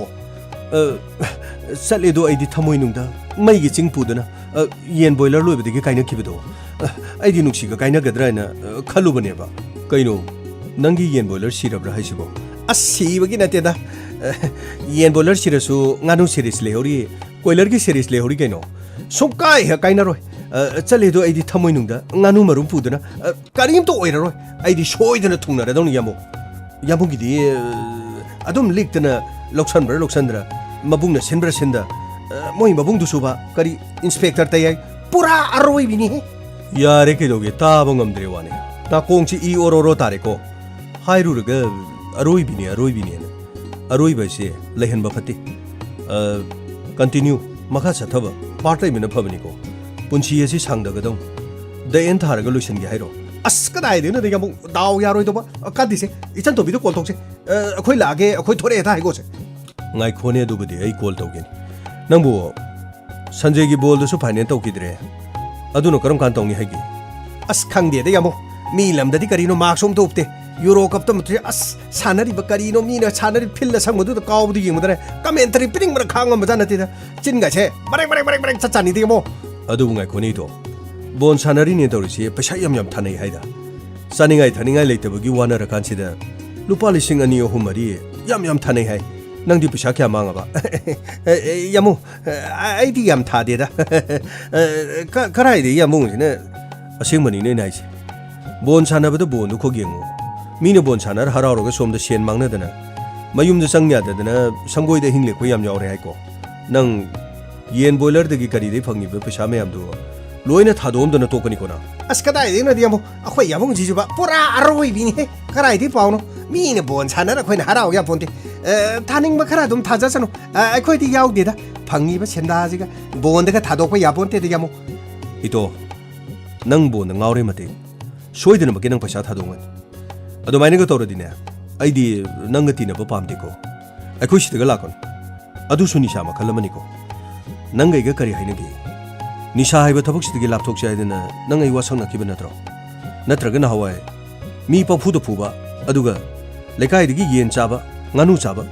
ꯑꯍꯤꯡꯗ ꯊꯥꯕꯜ ꯆꯣꯡꯕꯗ ꯍꯧꯁꯦ ꯍꯥꯏꯕ꯭ꯔꯣ ꯑꯁ ꯌꯥꯝꯃꯨꯛ ꯌꯥꯔꯦꯁꯦ ꯑꯁ ꯅꯍꯥꯟ ꯅꯣꯡꯃ ꯂꯨꯄꯥ 500 ꯈꯛ ꯊꯥꯔꯨꯕꯅꯤꯁꯦ ꯃꯈꯥ ꯁꯨꯡꯊꯥ ꯍꯦꯛ ꯊꯥꯖꯔꯣꯏꯁꯦ ꯁꯩꯇꯅ ꯍꯦꯛ ꯁꯥꯈꯤ ꯑꯩ ꯅꯨꯡꯁꯤꯒꯅꯦ ꯀꯥꯏꯅꯕ ꯍꯦꯛ ꯑꯩ ꯀꯥꯏꯅꯕꯗꯣ ꯑꯩ ꯑꯣꯏꯖꯒꯤꯁꯦ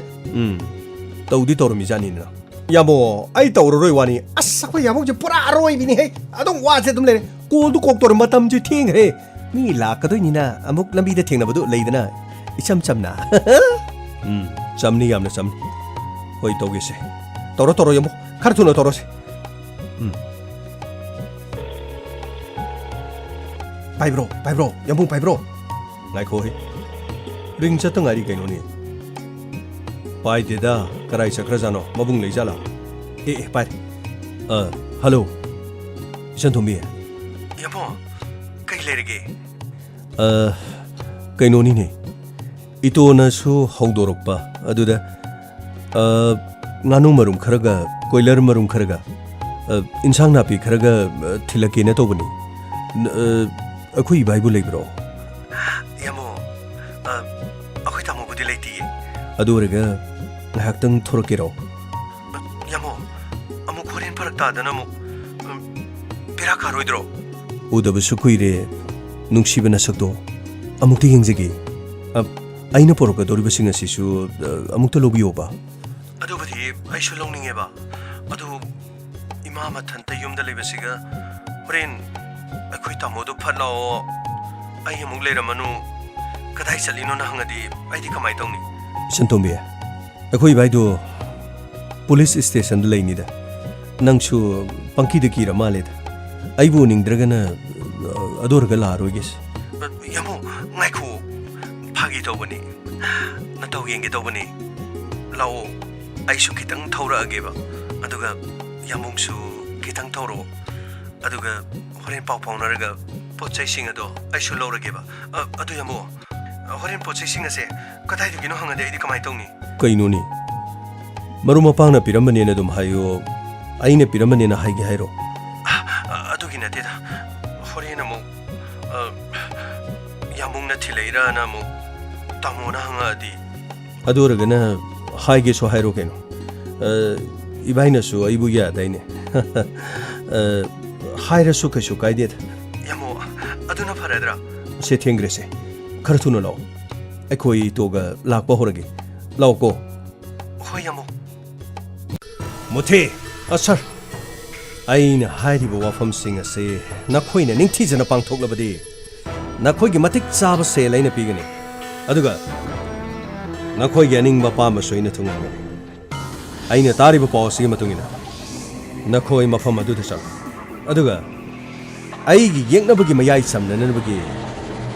aigi plan ase pangthokpa ta sir akhoi soidana pangthokjage sir kari so leiba thabak natte da dugidi akhoi gidi dum soidraga lore da madugi kari su khalono aigi chanapa prince na hojik lokap ta leiba 인스펙터 따야이나 마부 푸바 마두기 제나도 인스펙터 따야이다 방한바 밤 마두 각택기니 아두가 타바가시 아이 야오이 하이바디 강한바 야로코 마두 가리고마 아이 야오이 하이바 강나바 따라가나 마두다 아이 야오이 하이바 강바 따라가디 나코이네 사기 방가다바 पैसा디 라이라다나 나코이기 타와이 망가네 하이바시디 sir Madhugiri करिनो खनबिरुन आइखोय सोयदना थबकतो पांथोकजगे मधुदि ओइनागी थबकनि देसा आइखोयगी सोयद्रगा लोरे आइखोयगी माइकेदिगिदि असोयबा करिसो लेजरोय मोथे पैसागी दमक करिसो वागनो आइगी plan असे इज्जत की दमकतनि आइगी इचागी इज्जत आइगी इचागी मसादा फंगबा जैरम मधुगी सैफम मधु खक्तनि यामो अस खाथुलो थोजलुने गारिदो सुंयाव हे उदेदको ngaikhoda nangchu mana masing o yerumo loine pun punchena basida yerum du kai gedrena to bai wani da as yamo yerum kai ge kai sunu da horen kai ra so adum serang manung de lokho adum direct ngoro su ya du yamo no kari gi wari no as akoi yamo sidi ba lik pada ba pura aroi bini he yare ke doge nangi aroi bi du de punchi si lui ba tarin to isi as yamo thojalo yogo dore khachik tang are se phone dom to gi doksolune ma bu karai yorge na ta hango ba yamo होय होय अस लाक्तिदा खोय यामुंगन करा your जानो नुमित का थासलक पसिदने आइनो होरेन मिवा मुक्तादना तोरसि सिदगी हेना सांगना थौरदि आइ मु हनमदा ममनेबा सुंला लाक्ति मि केनो तसिबो अस ए फोन दिले यामुंगनि याबो कथा योरगे आइ बोरोय मखोंदुदे लेपतना लेरे खरा थुरो 맘찰럭पसिदा आइ पाखलेबा किसनदोमि ngakthang nermo kaino yerom sikse kainena kitang tamna thorokbanida yoksalagi lermoko thenge gaina mukchakibudi tong yum yobo pawa koina tungina ga thendurishidi lage yamo khara thuroba ai thandala mangda lebese kaino ma toweba kitang thuroko hoi lage yenga doini ko yoksalagi होय याबो अदुदै थमगेको अस ससलागेदि मसाइना खरंगना लामाजु फदौबो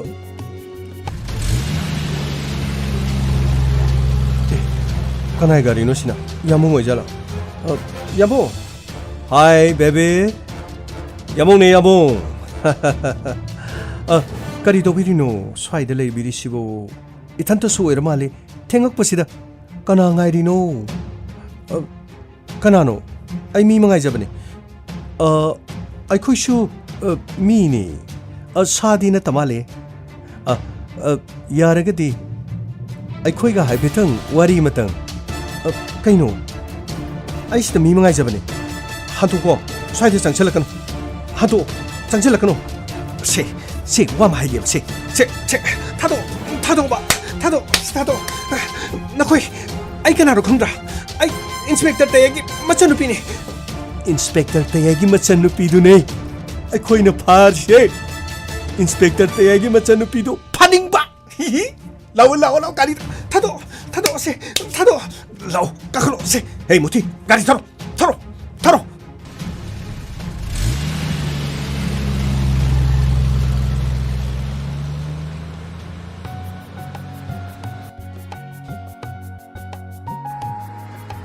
इतो असिददी इसन तोंबी लेपगा लेतेना मा होजे स्वाइद लेपेना बोरोय मकोंदना हायरखिबनी याबो phone तोक्सलो केनो थेंगे गाना हनग्र जालो उमते येंगे मागी phone सिदी करिमत छत्रिनी कइदोबो यावजानो अस यामो यामो सिदा माइ गारिदो सिदा तारिने 시 공바데 가리지 인터메네 하 그리노 마니 시디 마기 가리 마사드니 아두디 마디 고동티부 되나 야모 시드소 사팔 나마 시타리 아마나 시타리 야모 오 아두디 고동티부 되나 그럼 다두디 아쿠이네 라이브 나 미시타디 말락디 야모 아두디 아왕롱기나 미시 소이 잘라면 야모 로 가리 통질러 야모 야모 로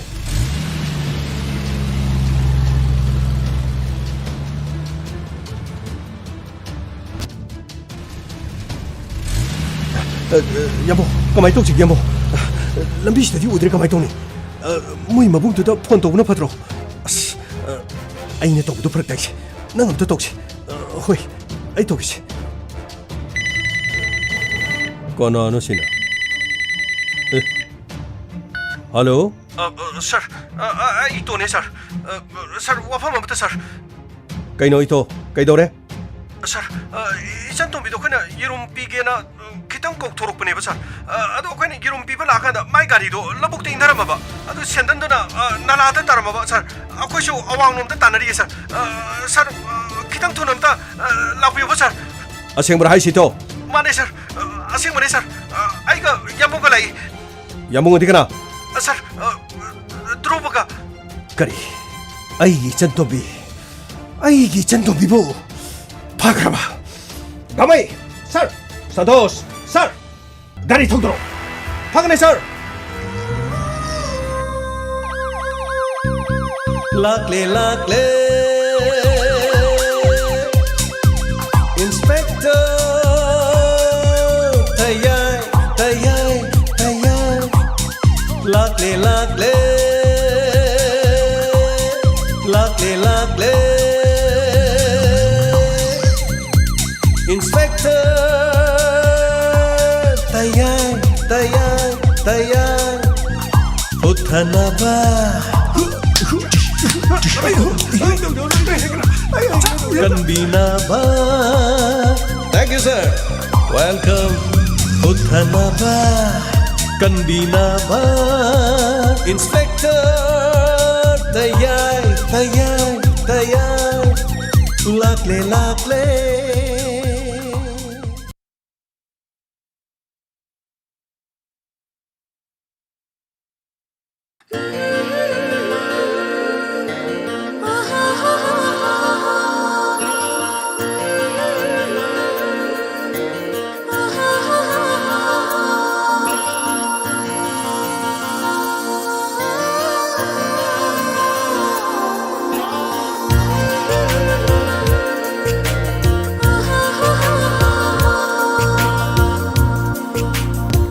Hanana taga chiringa sigi inspector tayai chaniga kuntramunga subatangkak tabiribising loinana ngasigi birthday taribising de yai pamangol feminisi loinana miyaungi feedback amadi comment pathuk sabagi tanja sulok jage Sagol Sem Santa Singh son of Sagol Sem Lekhidraba El Ibomcha Singh Khundrakpam Awang Lekai. Many happy returns of the day. Lizib Bisley Konzengbam Silen Bazar Laimata Colony. Salasigidamota so many happy returns of the day nungai raba ipong numit asi masing langam na napangtok pangamoy biyo loina na Sagol Sem Santa Gishu tungdala kadaba punsi loina na Lizib Bisley punsi da nungai ay paboy biyo palayang pantawgi si Bama Tomlom na tawbang amba tola tarabasing mating pang mga moy biyo asing birthday si masing langam na napangtok pang magaloy na nga sige Inspector tayagi nga sige tangka nga sige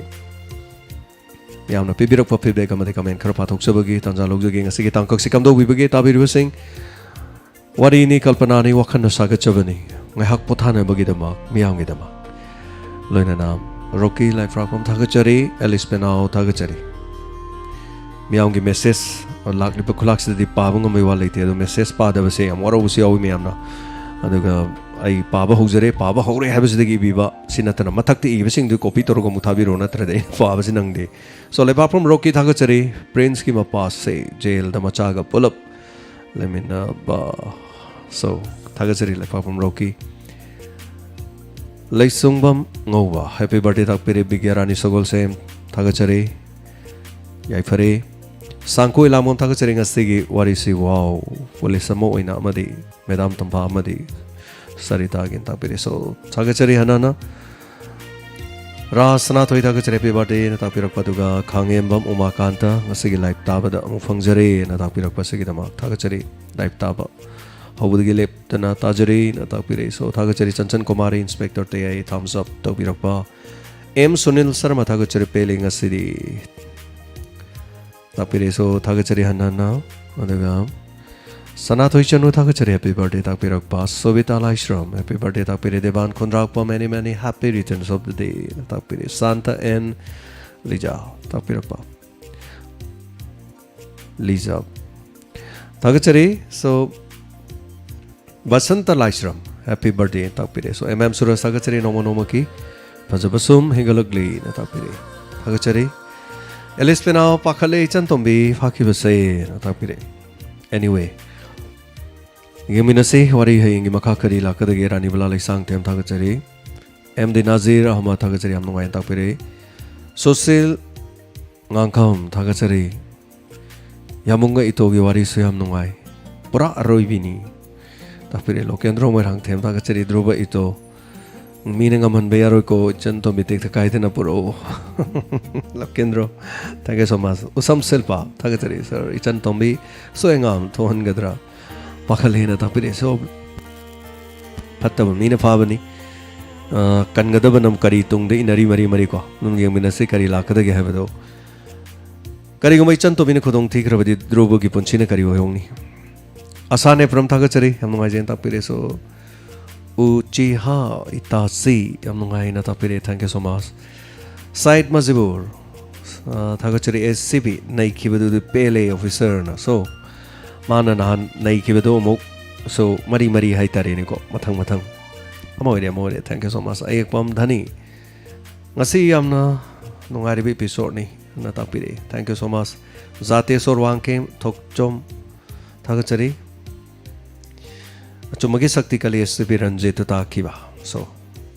Kamla Hidrom Thagachari happy birthday to all Takpirapa Kamla after a long time.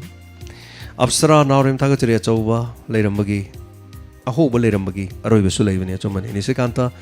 no my team they educatic Magun Lai na Takpirakatari Makai Pende Sarbo Thagachari and Takpiri Thagachari Hero Lema Popam Sar Ngasi Wariam Noai Ngasiamuk Live Yogzere, Tanka Kudimak Amatazita Dana, download the Tazay Long Lip Diamond Radio Tapire. Thank you so much, Hero. Ketrimayum Sangita, Tayalo Silapada, Tawainway, Chun Tobikari Tologaba. Gunje Purisabam, Gamagi Punsida, Inspector Tayai, Ga Laptop Han Biganu, Tapirakwa. Chongtam Ronen, Sir Tayagi Mata, Yam Side, Santomi, Swing am Yaudaboshano. Thagachari abaton makamayum sir ngasigi episode amna nungai fazai na emotional oi sargi chaldo so engam yahudoba kan mangamboy view na takpira abaton thagachari dilyangam kamson thank you so much yamna nungai tayai takpirakpa dilyangam thagachari ningthogzam thembi SCP Ranjit ki Mawai Ramesor Turen Mapangi Sing Thakpado Turen so thagachari Konsam Bimala Inspector Te Nungai Tariki Loi Creso Tapire Telotoma Naurem Thagachari Asmakok the Kitab Panghodre Joy Kumar Loitongbam Wari Se Mai Salam Died Loi Kiva City Pendeda Natapire so Thagachari Kas Komanthem Happy birthday Zita Pangambam Thagachari Ngasi Live Yahu Fangjari Natapira Zita thank you so much Sapam Bisosor saying, what is the Amno Nungai Hanana Thagachari Natapire? Thank you. Rafik Ahmad Thagachari Hanana. Rafik, thank you so much. Tomba Kundrakpam, Pazaba Matangni, Karito Lugaba, Wari Makangai Ngamdre, Haying Soidenatamina Kazal Tawdam. No P. Tampani to Tampas, Oiram Gani Kankibane, do Irame, Yamno Nungai. Loksing na Samu Paya Hebeduni, Tapirapa. So Thagachari Saya Kiran Loitongbam wow Tapire Melori Sarma Ngasi Hai Asar Haying Ibada Wagadori Wari Se Wari ni Kanglabasu Wabatu Dingam Wadabadingam Den Chumbani Film Mayim Matamda Lila Mayim with the Dugitankok to Wari ni Lila ni Kangna Madu the Toxalago Quinodum Ungogalevido Thagachari Tomba Enterpriser Druva Sayamna Nungaiko Haying di Fazarani Tapire. So Sunday Hawaikom, Sir Ngasi Inspector Te Poning Loksing Wajay Chantumbi Fakibase Mungai Tina Tapire. So Yamina say Da Temba Sir Life the Hanbani Ado Wari Sam Nungai Natapire Da Temba, thank you so much. Live याबीबसिगिदमक थागचरी संजना नोंगलेपम चन तोंबिदु करिसु थोक्त्रिङैदा कनसिको ताकपिरे मैमना वाबीबा वारीसिगे हाइतारेको थागचरी हेरो lemma पोकपम sir James वारी हमना नोंगाई ngasiदी live अमुक यावजरे तांका खुदिमक अमता चिथदना ताजरीना ताकपिरक हेरो थागचरी सरोइबम सुरस अस नोंगाइरकाना लोखी सुमाइना चाकना लोसनबसिसु नोंगाई मगुल लेबे हेले असिगमने सीरियल द जंग जंग जंग जंग जंग जंग हायर लोइबदो एमोइनो एंटरप्राइजेस वारी सिना मयाई कन किबना सही तांखक से कमाइना हो किबनो खंगौदे लाइव चाट थोलप हानमनी सरबु थागचरीना ताकपिरे Emoinu enterprises thank you so much चही की हाइबल लेते अदम थोपिरकपा अदमना मगुल लेना अदम थोपिरकपसिगिसु नुंगाइबल ले हाइतारे सो थागचरी Emoinu enterprises thank you so much मतंग हाइबदुनी हाइतारे जीता पंगमबम थागचरी प्रेमिता मोइरांग थेम बोल अमुक गेंगलगे लोइरबनिना येंबियु Premita thank you so much बोल येंगबो फंगद्रे खोसो जापान ता केलबम थागचरी एक्सपीरियंस ऑफ लाइफ ध्रुवना ngमन से थैंक यू सो मच देवान कुंद्राकपम थागचरी सोमेंद्र कोंथोक जमांग था सर जेम्स ngasi वारी से फजबना लोइरे so thank you so much मुनसिबा वांगकेम सर यम नोंगाई गांगमई तापिरे सो एलिस पेनाउ थागचरी बेम अबेम थागचरी सनु पेबम थागचरी nungai no botha biu like from Rocky many happy returns of the day tapirakpa lai manaurem lohening de Sir James na tapirakpa thank you Saitabama Laishram yam nungai krichan tombi khanbiu haying nungai gadori ana tapirakpa emoinu chenen itogi aroi bini haibase taba nungai rise aroi bini he haiba thank you Sneda Salam Sarbohana na thagachari tapire Sneda thank you so much live yawirakpa ngasemo thank you bem abem thagachari Ramesh Laishram Sir James ngasi 1235 subatangka kase mai hori haira so thank you yamina se hayamo umarani mang lamam thagachari sir ngasi gi episode yam fajina tapirakpa Prem Kumar Irom thagachari thank you so much sanayama wahengbam tabagi fan banai da serial ni hayeng aiba wagadori tapirakpa thagachari MD Ayazuddin thagachari chal tombi phaki base Sanju Khwairakpam asigi live yaw fangjare na tapire thank you Sanju Asem Sunilaima thagachari Jita thagachari Tom Pebam thagachari ngasigi live amutajare na tapirakpa Laishram Binoy SCP nei khibadudi nungai he sir na tapire thank you Tampak lima abuzam inspector tayani yai fare fattaba mi sing do halo so sang oirabasu tayani ngamo na tapirakpa so Nilakanta Nongmai team Ichen tombi matam sana kanbiu na tapire so taibangan maning thogjam thagachari Sanathoi Chanu Rani Bilalai sang team thagachari Gopal Khuman thagachari hana Sana Okram thagachari Thokjom Syam Kumar Pombikho thagachari Sandhya Waikom Punamak thagachari hanan Irom Binoy Princey thagachari Singangbam Princey Tomba Enterpriser thank you Bimola Pebam Saya Kiran Binota Khetri thagachari Binota England 2 hai bormale ball gisu score pibire dana na maira pam thagachari da James isan tombi karisu don bigunu ko na tapire himina se wari de ko hai ngamuk tos light bome beribra watam sana mi hangi sewa to ngamoi bio na tapire tos light bome thagachari oinam priyanandi mapa machani do bunna pharaga fudalo tapire yeng mina se so thank you so much ming chithaba mani sum pajage khra pa ta pasu nungai taba akhoi parakte he pasu yawi do sui matam do tholok tri amaning da thomadi pa nang roi doini so thagachari longjam kiron thagachari adaga Asem Sunilaima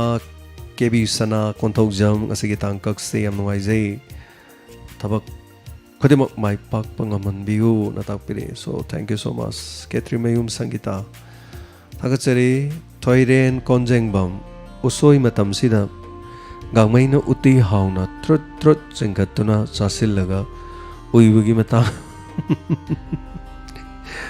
थोइरेन चाबो चानिंगे दारे उसोई उतीदो Phong Phong Phong साबना खोथरगदा सो थागचरी संजरम्बम तोंबिसना worry से हम फजै यम पाखलै चंतोंबिगी नताकपिरे thank you यमिनसे हयेंग प्रेमजित एडीके मयाम तंफा सरिता ओइरमी बला सोमागी role से नताकपिरे थागचरी मोतोम Niljit thank you so much अदुगा लाइकुराम प्रियोबता थागचरी बिरेन नोंथोंबम थागचरी बर्थडे एफ मंगोल पिबिरकपा तोंबी सना नोंथोंबम थागचरी उसीहा इतासी हाय बोरमाले थागचरी आईडी सी फजा फजा बयम जावई सोनिल माइते थागचरी बला तखेलंबम बला थागचरी हैप्पी बर्थडे ताकपिरे सो इबेम चालाई मतेन था थागचरी असुकी मते नुंगाइजै न ताकपिरा फाकी बगी मता सो रूपा थोकचोम द्रुबा इतोगे खोंजेल तानिंग ब कुइरबनी याम नुंगाई न ताकपिरे सो मुथी से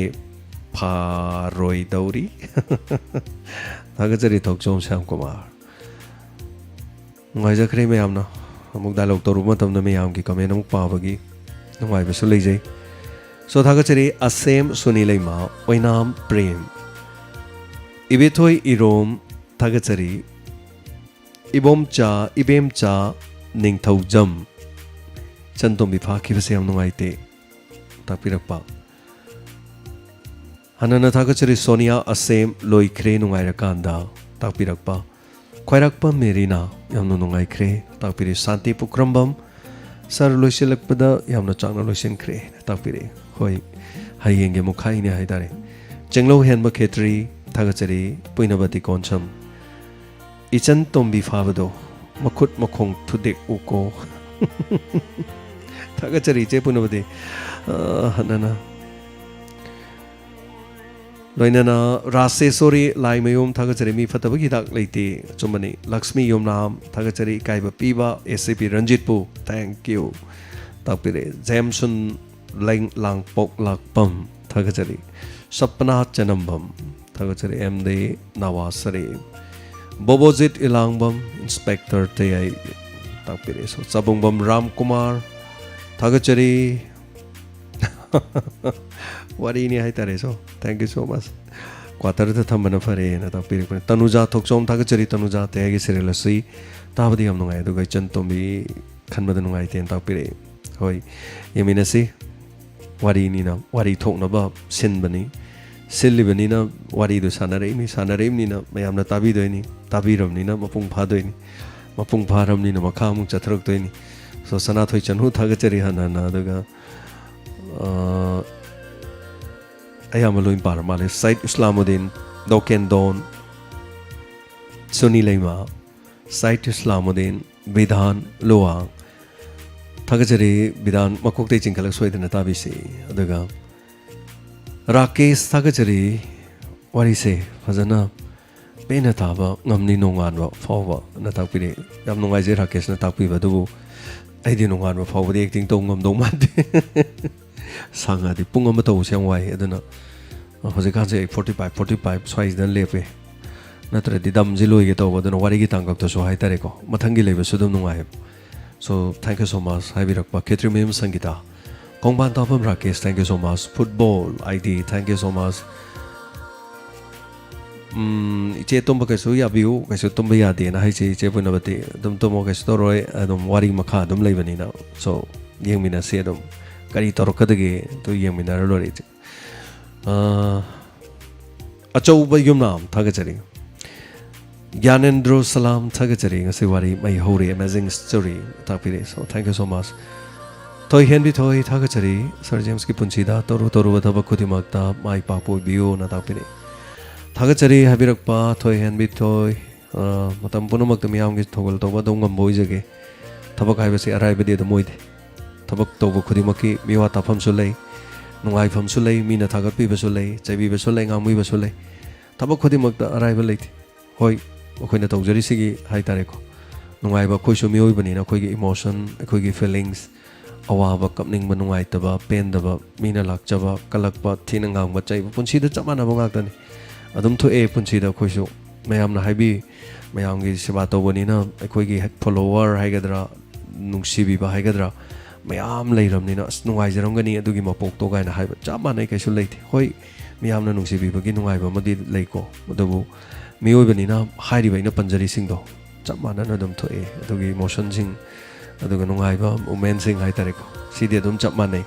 ꯑꯗꯨꯕꯨ ꯅꯨꯡꯉꯥꯏꯖꯩ ꯏꯆꯜꯈꯣꯏ ꯃꯌꯥꯝꯅ ꯌꯥꯏꯐ ꯃꯪꯒꯣꯜ ꯄꯤꯕꯤꯕ ꯏꯆꯜꯁꯤꯡꯅ ꯄꯤꯕꯤꯕ ꯃꯪꯒꯣꯜ ꯑꯗꯨꯒ ꯏꯆꯦꯁꯤꯡꯅ ꯄꯤꯕꯤꯕ ꯏꯃꯥꯁꯤꯡꯅ ꯄꯤꯕꯤꯕ ꯃꯔꯨꯞ ꯃꯄꯥꯡꯁꯤꯡꯅ ꯄꯤꯕꯤꯕꯁꯦ ꯃꯁꯤꯗ ꯑꯩꯈꯣꯏ ꯅꯥꯗ ꯌꯦꯛꯇꯕ ꯑꯗꯨꯒ ꯑꯩꯈꯣꯏꯅ ꯇꯧꯔꯤꯕ ꯊꯕꯛꯁꯤꯗ ꯑꯀꯥꯏ ꯑꯇꯣꯏ ꯊꯣꯛꯇꯕ ꯃꯤꯌꯥꯝꯒꯤꯗꯃꯛ ꯍꯦꯟꯅ ꯑꯐꯕ ꯊꯕꯛ ꯇꯧꯕ ꯉꯝꯕ ꯍꯥꯏꯕꯁꯤ ꯈꯛꯇꯅꯤ ꯑꯩꯈꯣꯏꯒꯤꯗꯤ ꯃꯁꯤ ꯅꯠꯇꯅ ꯑꯇꯣꯞꯄ ꯑꯃꯠꯇ ꯂꯩꯖꯗꯦ ꯊꯥꯒꯠꯆꯔꯤ ꯍꯟꯅ ꯄꯨꯛꯅꯤꯡ ꯊꯧꯒꯠꯄꯤꯕꯁꯤꯒꯤꯁꯨ ꯍꯥꯏꯇꯥꯔꯦ ꯁꯣ ꯅꯤꯔꯃꯂꯥ ꯁꯒꯣꯜꯁꯦꯝ ꯊꯥꯒꯠꯆꯔꯤ ꯏꯆꯟ ꯇꯣꯝꯕꯤꯒꯤ ꯄꯨꯟꯁꯤ ꯑꯁꯤꯁꯨ ꯑꯣꯟꯊꯣꯛꯅ ꯌꯥꯕꯅꯤꯀꯣ ꯑꯗꯨꯕꯨ ꯀꯟꯕꯤꯌꯣꯅ ꯇꯥꯛꯄꯤꯔꯦ ꯂꯟꯖꯦꯠ ꯊꯥꯒꯠꯆꯔꯤ ꯊꯦꯡꯛ ꯌꯨ ꯁꯣ ꯃꯆ ꯍꯟꯅ ꯃꯌꯥꯝ ꯄꯨꯝꯅꯃꯛ ꯊꯥꯒꯠꯆꯔꯤ ꯌꯥꯝꯅ ꯂꯣꯏꯅ ꯄꯥꯖꯔꯦ ꯇꯣꯝ ꯄꯦꯕꯝ ꯇꯣꯡꯕ꯭ꯔꯝ ꯄ꯭ꯔꯦꯝꯖꯤꯠ ꯑꯞꯁꯔꯥ ꯅꯥꯎꯔꯦꯝ ꯊꯥꯒꯠꯆꯔꯤ ꯈꯔꯤ Khuraijam ꯃꯦꯃꯤ Devi late night story ꯑꯁꯨꯛꯀꯤ ꯃꯇꯤꯛ ꯅꯨꯡꯉꯥꯏꯖꯩ ꯃꯇꯝ ꯁꯥꯡꯅ ꯃꯌꯥꯝꯒꯤ ꯁꯦꯕꯥ ꯇꯧꯕ ꯉꯝꯕ ꯑꯣꯏꯕꯤꯌꯨꯅ ꯇꯥꯛꯄꯤꯔꯛꯄ ꯁꯣ ꯇꯝꯄꯥꯛ ꯂꯩꯃ ꯑꯕꯨꯖꯝ ꯊꯦꯡꯛ ꯌꯨ ꯁꯣ ꯃꯆ ngасꯤꯗꯤ ꯃꯩ ꯍꯧꯔꯦ ꯂꯥꯏꯚ ꯇꯥꯕꯁꯤ ꯅꯨꯡꯉꯥꯏꯔꯦꯅ ꯇꯣꯝꯕ ꯏꯟꯇꯔꯄ꯭ꯔꯥꯏꯖꯔ ꯊꯦꯡꯛ ꯌꯨ ꯁꯣ ꯃꯆ ꯇꯣꯝꯕ ꯍꯥꯟꯅꯅ ꯊꯥꯒꯠꯆꯔꯤ ꯇꯣꯝꯕꯤ ꯑꯣꯀ꯭ꯔꯝ ꯋꯥꯖꯤꯔꯥ ꯈꯥꯟ ꯑꯩꯗꯤ ꯇꯨꯝꯊꯔꯨꯔꯦ ꯏꯆꯟ ꯇꯣꯝꯕꯤ ꯐꯈ꯭ꯔꯕ ꯁꯣ ꯇꯥꯛꯄꯤꯔꯦ ꯁꯣ ꯅꯤꯡꯊꯧꯖꯝ ꯊꯦꯝꯕꯤ ꯊꯦꯡꯛ ꯌꯨ ꯃꯌꯥꯝ ꯄꯨꯝꯅꯃꯛ ꯑꯗꯨꯒ ꯀꯤꯡꯗꯝ ꯑꯣꯐ ꯖꯦꯟ ꯊꯥꯒꯠꯆꯔꯤ ꯊꯦꯡꯛ ꯌꯨ ꯁꯣ ꯃꯆ ꯑꯗꯨꯒ Michael Konsam thank you Sushil Sharma वारी से कालगा ताबगा यादे इंस्पेक्टर ते यामना नुंगाई आईदी हौजिकता तादौरे ना ताकपिरे कैसो कायबा लैते फजना ताबीबा दुगिदमक थागचरी जुक्तिमला पुक्रमबम हनना थागचरी सौगाइजम सोमेंद्रो तुरेन मापनगी सिंगदी काम थबगी है चौ हनना थागचरी प्रेम कुमार इरोम पुनमक थागचरी फजबी अदुगा बरेन थंडर केबिसना अनना थागचरी धना रूपा थोकचोम थागचरी गौतम नीलजीत सपना ननाव खेत्रीमयूम थागचरी इंग्लैंड अमचन बसु उहौद्रे इंग्लैंड अहुम जुरे इंग्लैंड की मिचंग दो ओय बने खोइसो मौजादे अदबु थागचरी याम नुंगाइजै लैतान थेम Thomas thank you so much Priyolata Laikuram ता फारूक थागचरी याम नुंगाइजै पुनिंग लोकसिंग सो याम यावी ना ताकपीबा थैंक यू सो मच पुनिंग थोगत पीबा ब्रदर हनना थागचरी याम मजे लोइ पानो होन बॉबी खोइनाइजम थागचरी अमुक इकिबसिनो कुथ्रा मुइ बसु यावबनि ना लोइ पाबदे तंगम दब So Army Color Digital Imaging Thagachari Hanana Yampunama Yavi Raskumari Thank you Priyananda Nisikanta Santibla Michael Konsum Bidan Luang Mi maming manabase akhoi character da thon makanda sida yaw mi maming je thon ba yaw bet ko eramadi nungai tabase dum yaw birangani ko अदो सिदगी लौथोकपदि नति मी ममिंग से थोनबम लेतन character मयाम जे गाव याव बजानी सो मी ममिंग जे यामंदना हाइतारे so thank you so much गिधारा निथ्याम शोभा थागचरी तोंबी ओक्रम प्रेमचंद पीएस अनना थागचरी एलोसिनजरगे मैक्स अमो थैंक यू दातोन सुनीता तमोया एनजी हाइरो मालिक so thank you SK Maibam सिदगी लोसिनजरे अस याम लेहोरे सो रॉबर्ट सलाम थागचरी सांको पुनमक थागचरी थैंक यू सो मच बेमा हना थागचरी टेंशन जगे मयाम पुनमक अदुगा थरम लोइसलकपदा से मतेमा खुदोल तमजगे अदुगा मयाम पुनमक तामिनसे अदुगा थरम लोइसनजगे याबदो लोगजरी खुदोल तमजरी इंस्पेक्टर तयागी थिम मोरि बेसै मते मतम खरा लेरगदी ꯇꯥꯃꯟꯗꯅ ꯇꯥꯅꯤꯡꯗ꯭ꯔꯦꯅ ꯁꯣꯏꯗꯅ ꯍꯥꯏꯔꯛꯑꯅꯤ ꯑꯗꯨꯕꯨ ꯊꯥꯒꯠꯆꯔꯤ ꯍꯧꯖꯤꯛꯀꯤꯗꯤ ꯌꯥꯝꯅ ꯈꯨꯗꯣꯜ ꯇꯝꯖꯔꯤ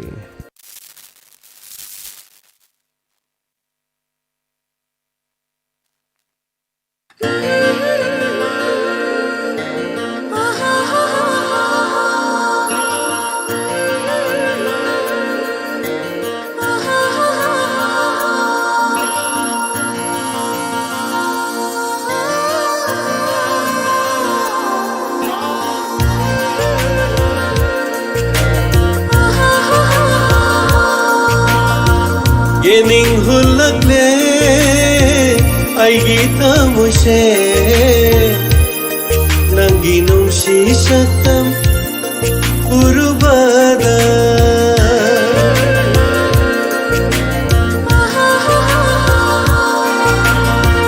Yening hulakle aigi tamuse nangi nungsi satam urubada Tapthaba ngamlaktare aigi pukningse Pathaba ngamlaktare aigi wakhalse Nangi saktamna yakai hallare Nangi saktamna yakai hallare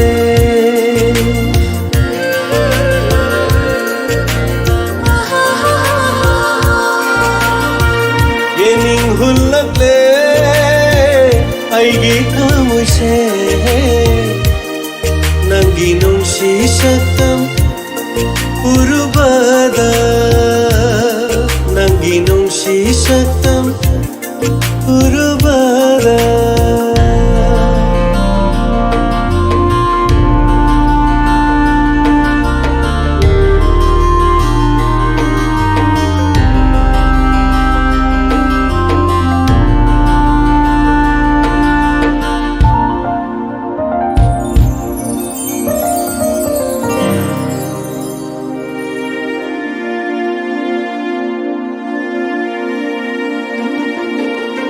Khanglamdaba nungsiba khanghalle nangna uruba yenglubada nangi sumhat pasaktam aigi taoiningbana hambandasu hairakle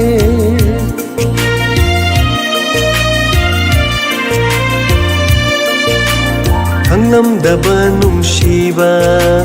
khanghalle nangna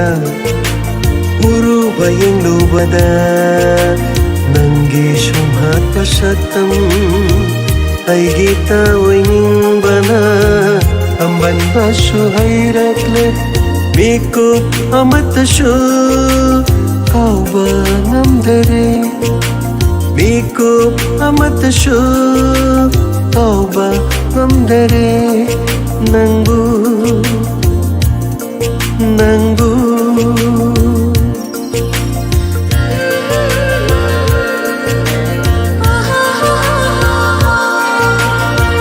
Yening hulakle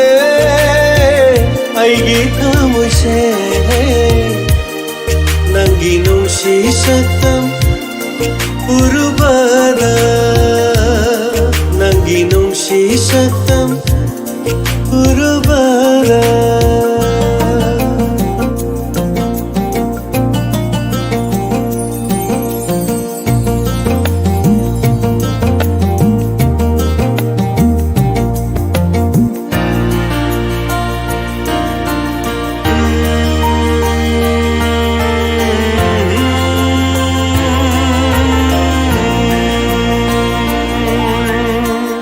Bamalang syahuna umnakpada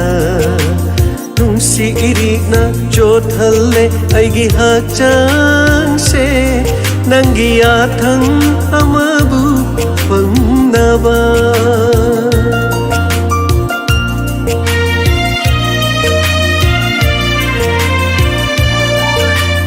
Ingla bamalang syahuna umnakpada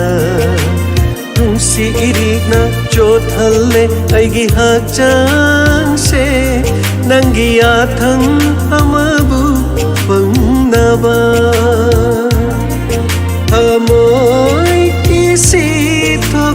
ꯄꯤꯔꯒꯦ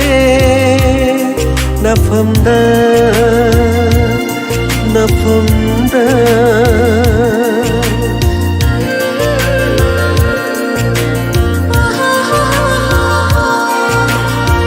예닝 훌락래 아이기 타무세 낭기 농시 삭담 우르바다 답타바 남락다레 아이기 푸닝세 아타바 남락다레 아이기 와칼세 낭기 삭담나 야카이 할라레 Nanggi saktamna yakai halare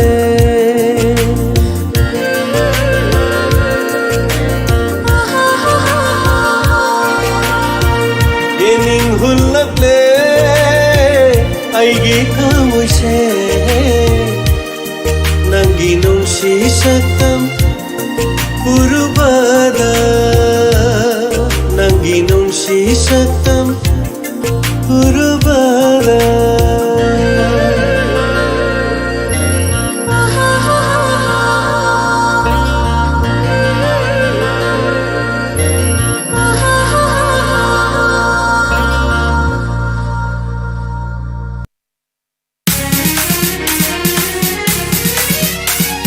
Like a suna sat lava like goni